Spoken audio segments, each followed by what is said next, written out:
Hey friends, welcome to Gardening with Creekside. Today I am going to spend some time with you in the garden and show you how I am maintaining my annuals here in the summertime. June is rapidly ending.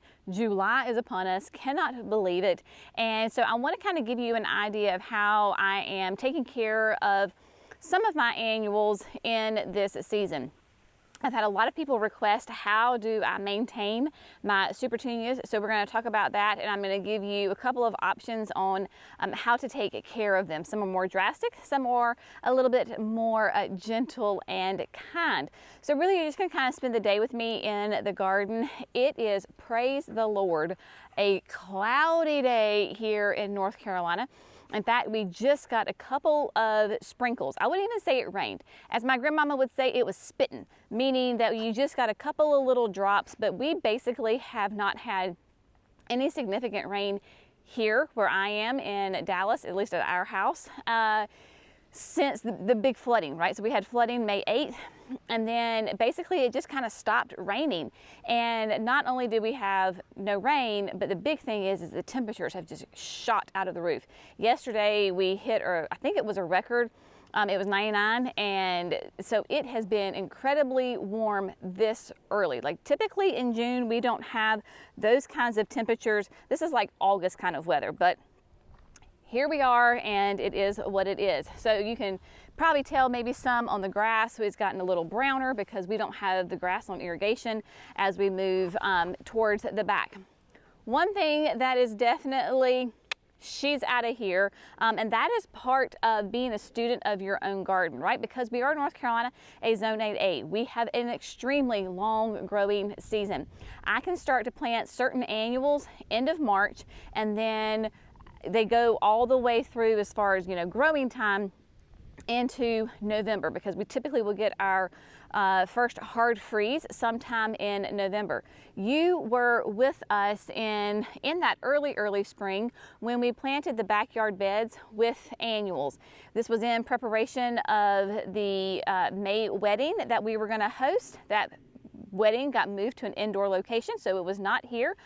But we planted these corners of the flower beds thinking of the wedding. So what we have is we have White Knight Alyssum right here. Then we have the new Campfire Marshmallow Bidens that they are looking quite lovely. And then back there in the back is the Aromanth Mulberry Nemesia. So a lovely kind of maroon color, and there you go. So we have the four corners of the beds are planted in this. What I'm going to do is I am going to go ahead and pull out my White Knight. For me, in my garden, everybody's garden is different, so this is why you have to be a student in your own garden. The White Knight, the Alyssums, don't handle the heat and the humidity throughout the season really well. And two, the dry. They hate the dry. Yes, this has irrigation on it, but it is not a total soaking area, if that makes any kind of sense. They're on drip irrigation. So what I'm going to do is I'm just going to pull them out. I'm just pulling out just the White Knight.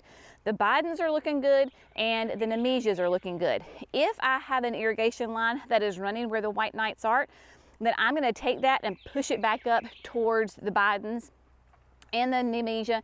That way they can get that water. We're going to go ahead and do a little bit of slow release fertilizer on them. I'm going to show you that whole process. First, what we're going to do is head up to the chicken coop, because I have got a container of petunias and calibrachoas that they're just looking sad, they're looking leggy, and we're going to whack them back. We're also going to cut back a mixed container that I did, that you were with me when we did that one as well. I think we did those both in the same video. So we're going to go up there and we're going to take a look at that. Then we're going to come down here, because what I'm going to do to those plants, I may give some of you a heart attack.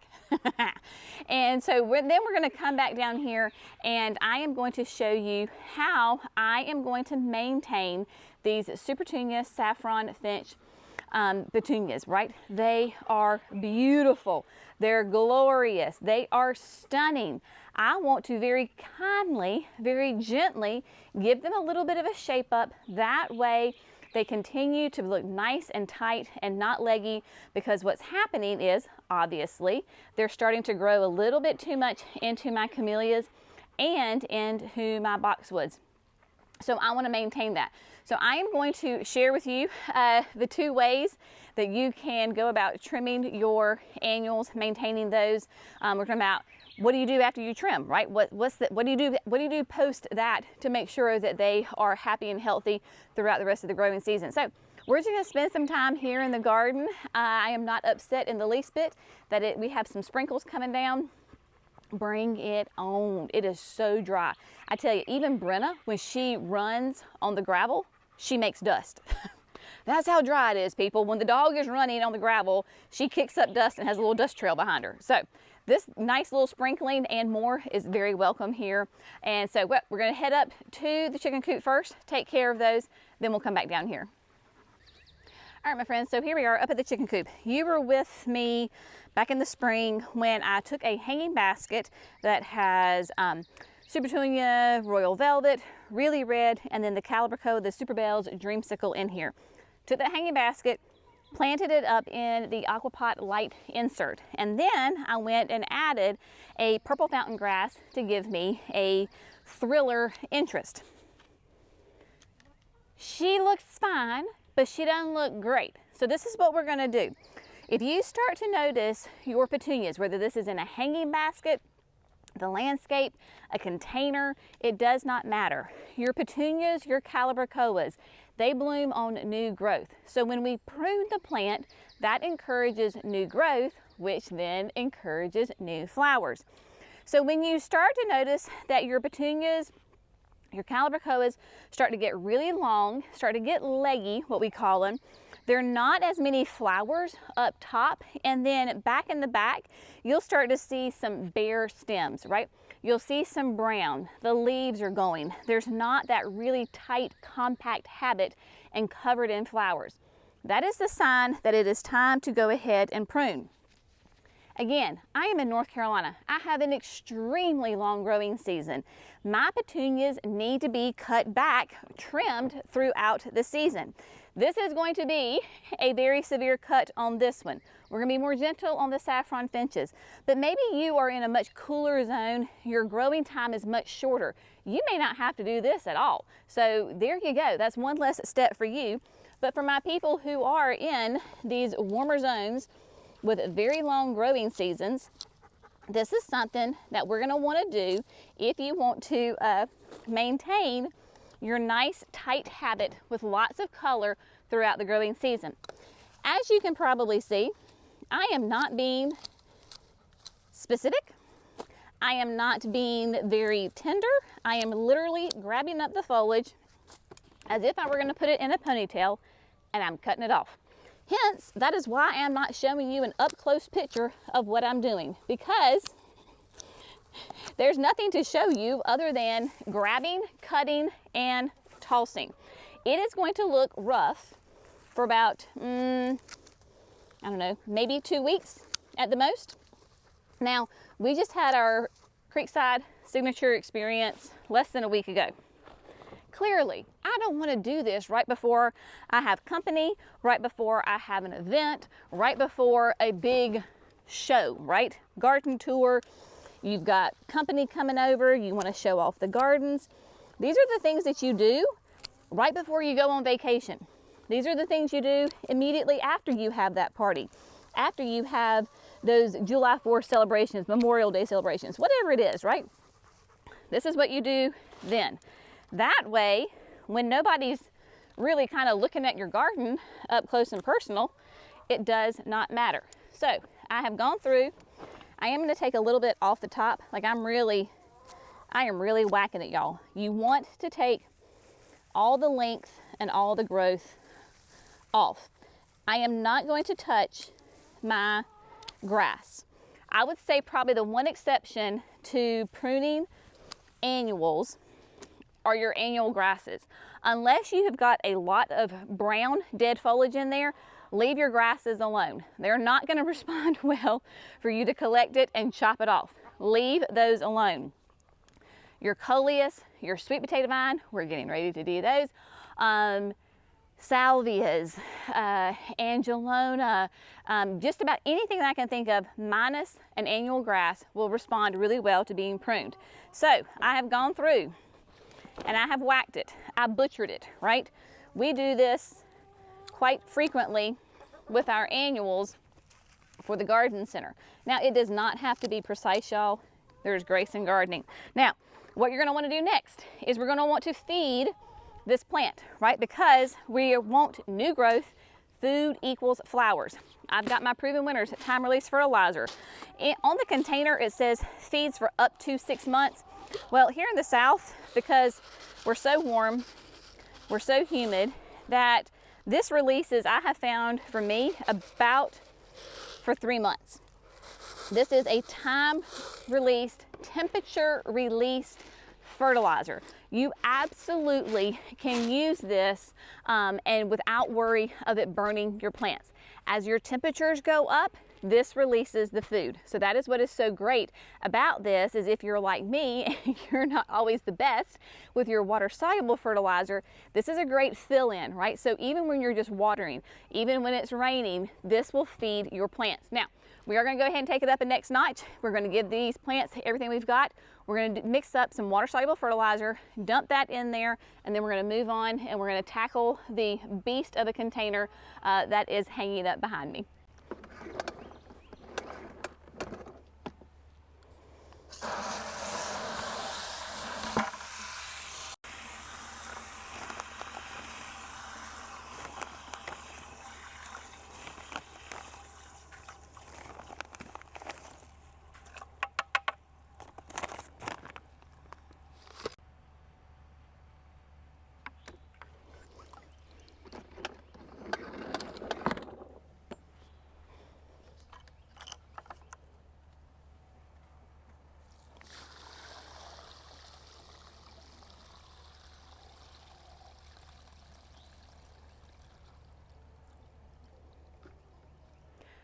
Time release fertilizer is in there, water soluble fertilizer has been applied. Now, I get asked quite frequently, you're over fertilizing, you're overfeeding these plants.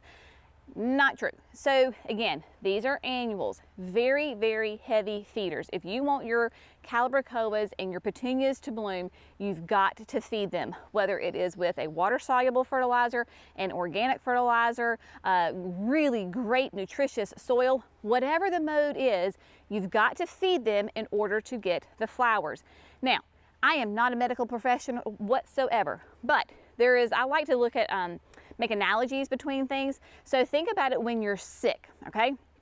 You're sick, you go to the doctor, and you just feel terrible. The doctor is going to prescribe you, right? Just go with me here on this analogy. I know there's holes all in it, but just go with me. He's going to give you a prescription for an antibiotic, right? You have to take that antibiotic for that whole 2 weeks, 3 weeks, whatever it is. That is long term. It is ongoing. That is your time release fertilizer. It is ongoing. Maybe you feel really, really bad and they are like, we need to give you a shot of medicine right now. They give you a steroid shot. Now, I don't know if they give steroids and antibiotics at the same time, just right. So you get a steroid shot because that will help you immediately feel better. Like it goes to work right away. That is your water-soluble fertilizer. Those medicines, the fertilizers work together. They are a team. Your water-soluble fertilizer is that immediate big shot of food that gives you that really dark, pretty foliage. It gives you those flowers. It gives all that energy immediately to the plant that it can produce the flowers. The time-release fertilizer is long-term. It's a slow amount of food, but on a consistent basis. So hopefully that kind of clears up a little bit. My medical people, I know, just you get what I'm saying. Now, what we're going to do is I have got a big, beautiful beast of a container hanging from a tree. In fact, somebody was asking me the other day on a video, they're like, what happened to it? Where's that beautiful pot? Oh, it's still there. You just can't see it because the annuals are covering it up. So I'm going to show you how we're going to prune a trailing coleus, sweet potato vine, and a double impatient. In this container, this has like I said, the trailing coleus, sweet potato vine, the double impatient, and then it has a caladium. It is big, it is huge. You cannot see the pot. I'm going to go ahead and take it down. Again, I am not showing you an up close picture of this because, again, I am literally grabbing the plants and I am cutting them back. If you want to be precise, you certainly can do that. It will not hurt the plant one bit, right? This is totally different ways of pruning, and Jenny is getting in there and just absolutely going for it. I was a little concerned after I planted this and placed this right here because it gets a good bit of morning sun. This was meant to be a shade container, but it is getting quite a bit of sun. As long as I keep water on it, it does really well. And so it is kind of hanging in there and doing just fine. I'm going in and I am cutting back. The one thing that I may not really touch on this one is going to be my caladiums, because as soon as it gets the sun can get down in there and get some light in there, it will go ahead and thicken up. The only thing that I have done to this container is simply put water on it. It has done really well all by itself, and so there you go. These are not heavy feeders. Typically your foliage plants, your sweet potato vine, your coleus, your impatiens don't need a bunch of food. So that's just kind of knowing your plants and understanding what they do. So I don't have to really water soluble fertilize this. I'm going to, because I'm cutting it back. So this will be my one good water soluble application here. And yeah, we're gonna call it a day. Now, one thing that I've had, quote, problems with this container is that I have a beetle that is eating my sweet potato vine. So a quick Google search, and in fact, one just landed on my leg. Oh, he just fell off. Well, I was going to show it to you, but he disappeared into the mulch. So it is called the golden tortoise beetle, or a golden bug. And these are just, you know, natural native beetles that feed on morning glories, sweet potato vines, and I think bindweed. And what it does is it just simply makes the plant look bad. It's not going to kill the plant. It just makes you have holy leaves. And so if that bothers you, then you could figure out something to spray the plant with, I suppose, if you wanted to. It's part of nature. I'm just going to leave them. Again, not a high visibility area right here for me. I am not overly concerned about this one, so we're just going to leave it alone. The life cycle will happen. It'll all take care of itself, and then we'll just move on with that. But you certainly, if you wanted to come up with something to spray, you could do a little research and take care of that. So she looks bad. I know she does. It's all right. We know what's going to happen in the future. So again, we're going to take a little bit of our time release fertilizer. We're going to give a little shaky. We're going to toss that in there. And then when I made up my water soluble fertilizer, it was a 5-gallon bucket, which is plenty enough for all of this. So I'm just going to get rid of the spider webs and then go ahead and dump some of the water soluble fertilizer in there. And then there we go. Again, I promise I will give you updates in about two to 3 weeks on how everybody's doing. So if you think that I'm absolutely crazy, I can prove to you that yes, I may be crazy, but this will work, I promise.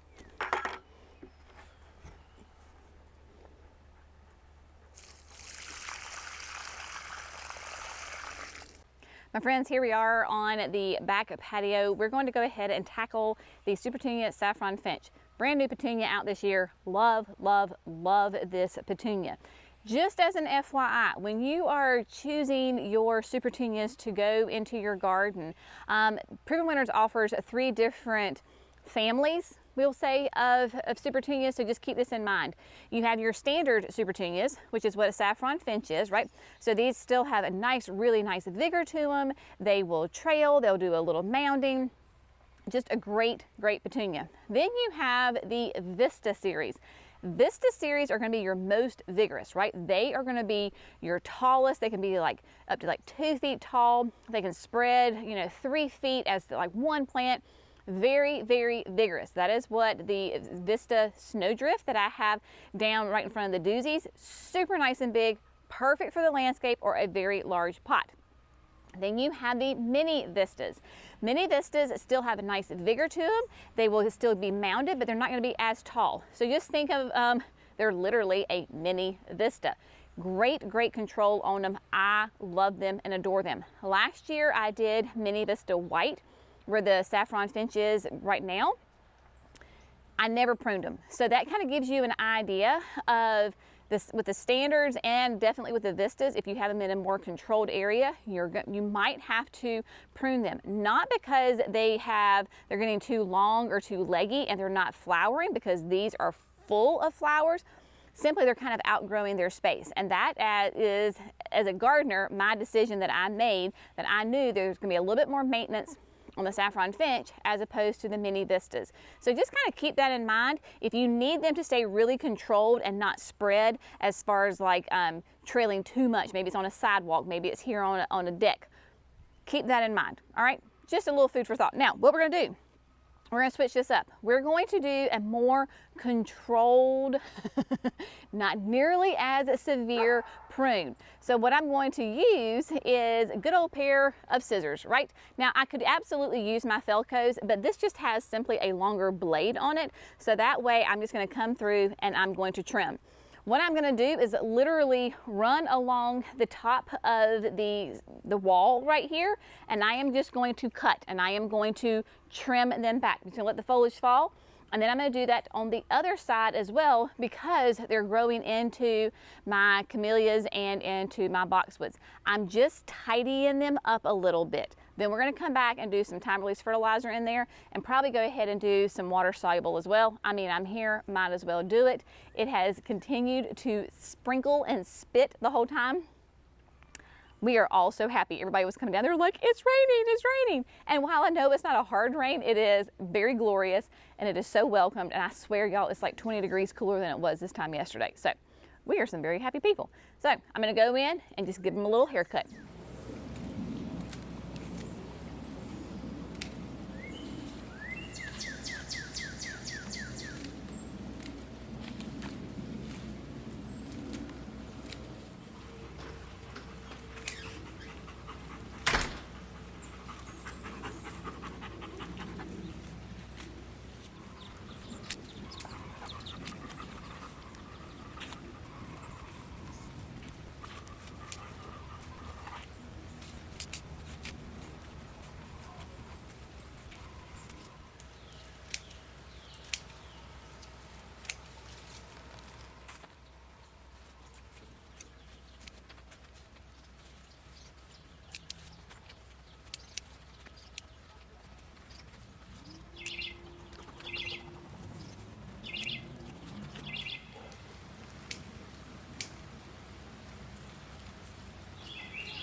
The saffron finches have been pruned back, and so while they're a little straight lined on both sides, we still have tons of flowers, gives us tons of interest.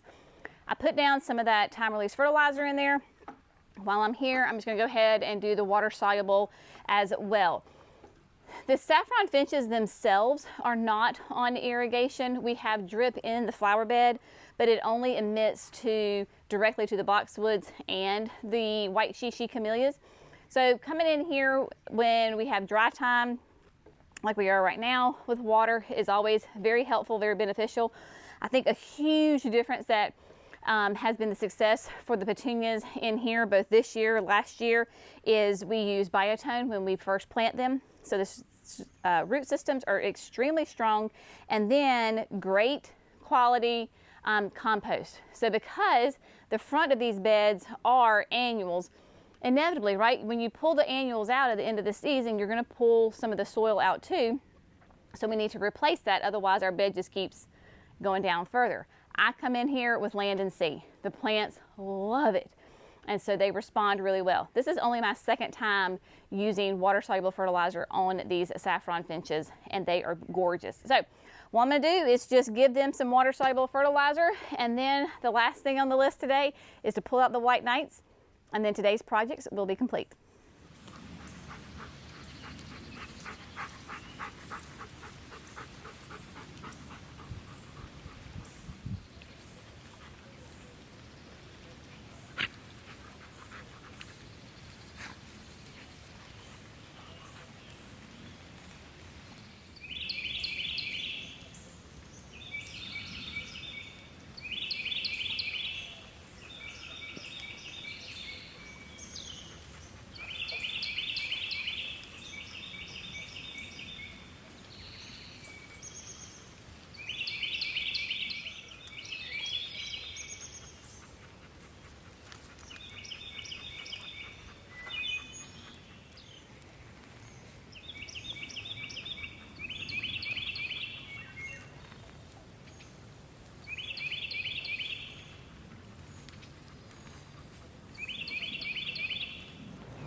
All right, my friends, so today's project is complete, and man, I feel so accomplished. It is amazing what happens when the temperature's like, I don't know, 20 degrees cooler, there's clouds, and it's raining. We are all so excited that we're getting some rain. Again, maybe not enough to like really help the plants a ton, but it beats down the dust, and it certainly helps our mental state because, yeah, a good rain is always very welcome. Quick little overview. Yeah, I just pulled the white knights out. Nothing fancy. Just went through there, pulled them out. Very dry. Even though there is that drip that is in there and it is going, it's not turned on this exact moment, but it is on. You can see it right here. The white knights, the alyssums, in my experience where we are, they are very heavy waterers. They will just take up tons of water. They don't respond well once they dry out. Like, they can bounce back, but it takes a while for them to bounce back. So we have a customer, a sweet customer who literally lives 5 minutes down the road. She has where her driveway, she has a water issue with her driveway between the irrigation, I think, and then the way that the driveway, every time she turns the hose on, this one area stays notoriously soaking wet. Her alyssums all summer are spectacular. They are gorgeous. I just don't have that kind of an area. Now, do I regret planting these and having these? Oh my gosh, absolutely not. Those three plants together were gorgeous in the early spring, right? I can't believe the Bidens and the Nemesia are hanging on this long in this kind of heat. So I am very happy. Just taking out that alyssum just brings, makes the, of course, those campfire marshmallows pop even more. I know Chandler, who cuts our grass, he's gonna be very happy they're gone because now he can really get in there and make sure that that edge is nice and tight. So he'll be a happy man, and I do everything I can to keep my Chandler happy. And so getting those out makes a huge difference. And then of course having the saffron finches, that makes a difference in the world too. They will bounce back really nicely, getting that fertilizer on them, and they're gonna be happy. You know, you just work with nature, right? You do things, whether you cannot control the weather, you can't control the temperature, you can't control how much rain you get or don't get. So that's why every year of gardening is something very different and unique and fun, and you have different challenges, you have different experiences, and then you just learn differently, right? So with the saffron finches, do I regret putting these in here? Again, no, I don't, because they have been gorgeous, and I love this petunia. The color on this thing is unbelievable. It is the sweetest, softest, loveliest shade of yellow. I adore it. Now, next year, will I put saffron finch back right here? Probably not. I will most likely go back to my Mini Vista White. I like the habit on it, and I do love that it's white. Now, I love the yellow here. I think it's gorgeous. If this were like a Mini Vista, then I would just be over the moon. But you learn, and so as my sprinters are growing, my camellias are growing, I've learned this year that the Cleome was too vigorous. You know, I just cut that back the other day. And then that a traditional Super Tunia is probably a little bit too vigorous as well. So I need to go back to my minis. So if I want to do a different color, I can do a different color in the minis. So it's always learning. You're always changing. A garden is never finished. You're always learning. If you're not learning, you're not trying hard enough. That's what I say. Also, working with nature. I know that somebody's probably going to say something. The hanging baskets. So I have the Dichondra Silver Falls in there with the yellow begonia. They look terrible. They're dead, right? So the containers are essentially dead. That is because I have some sweet little Carolina wrens that have decided to make a nest, lay their eggs, and hatch their babies in the hanging baskets. And so I stopped watering them because I don't want to drown I don't want to drown the babies. So as soon as the babies fly the basket, then I'll just replace it. I'll probably put caladiums in there because caladiums do so well in there. I was in the house yesterday and I was looking out, and y'all, that baby bird, I thought she was hopping around in that basket, and I thought, baby, you're not ready to fly yet because her little wings are still not fully developed. Thankfully, she settled back down, and I tried to get a picture of her, and then she was shot. But yeah, so Carolina wrens are in there. Just go with it, people. Just go with it. So get out there, do something in your garden. If it's crazy heat like, you know, that we're having, pick your battles. Pick your battles, that's all I'm saying. If you can do something, great. If you can't, it's a garden, y'all. It'll be there when the weather cooperates or you have time to get out there. As always, we so appreciate you. Y'all have an amazing day. We'll see you in the next video. Bye, guys.